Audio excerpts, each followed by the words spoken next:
کار ساخت سب استیشن جدید بادخاک و لاین انتقالی 220 کیلوولت از سب استیشن ارغنده الا سب استیشن بادخاک به ارزش مجموعی 25.5 میلیون دلار آمریکایی امروز با حضور برخی مقام‌های حکومتی در کابل افتتاح شد.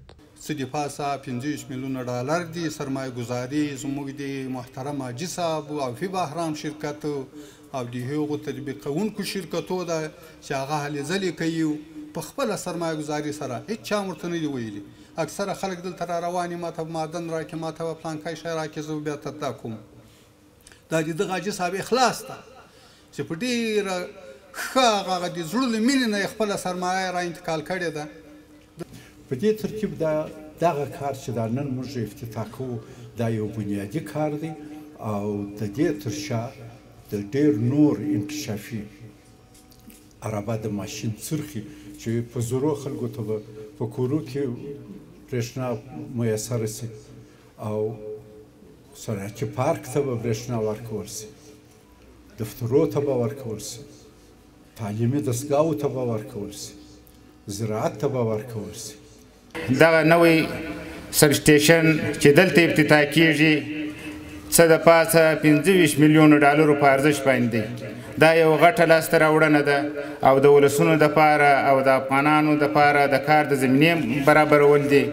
نو موږ ټولو کابل میشتو خلکو ته زیری ورکوو چې دا الحمدلله ستاسې هغه غوښتنې وې چې په تېر 15 لسیزو کې دغه زمینه تاسې ته نه وه برابره شوې.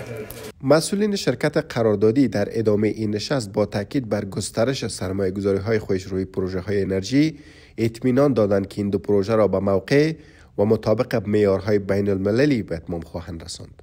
د عفی بهرام شرکت د افغانستان د زیربناو د ودې تژمن دی او د دې پروژو لپاره 25.5 میلیون ډالر ځانګړي کړي دي.